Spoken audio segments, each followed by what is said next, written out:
வடலூர் வள்ளலார் சத்தியஞான சபையில் சர்வதேச மையம் அமைக்க நாளை அடிக்கல் நாட்டு விழா நடைபெற இருக்கிறது. விவரங்களோடு இணைகிறார் செய்தியாளர் வினோத்.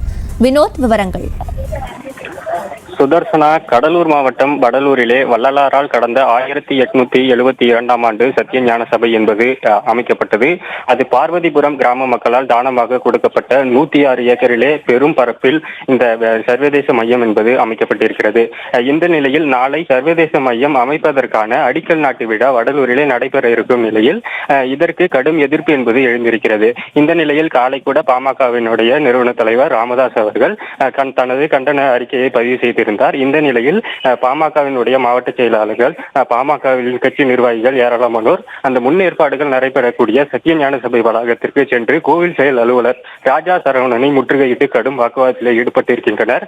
மேலும் உடனடியாக இந்த அடிக்கல் நாட்டு விழாவுக்கான பணியை தடுத்து நிறுத்த வேண்டும், இல்லை என்றால் மிகப்பெரிய போராட்டத்தை பாமக முன்னெடுக்கும் என்று எச்சரிக்கை விடுத்திருக்கின்றனர். திடீரென்று பணி நடைபெறக்கூடிய இடத்திற்கு பாமகவினர் ஒன்று திரண்டு கோவில் செயல் அலுவலரை முற்றுகையிட்டு வாக்குவாதத்தில் ஈடுபட்டதால் இங்கு ஒரு பதட்டமான சூழல் என்பது நிலவிருக்கிறது.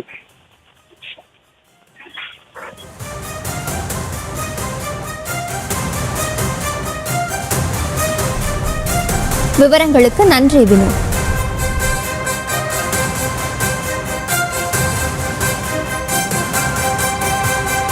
வானிலை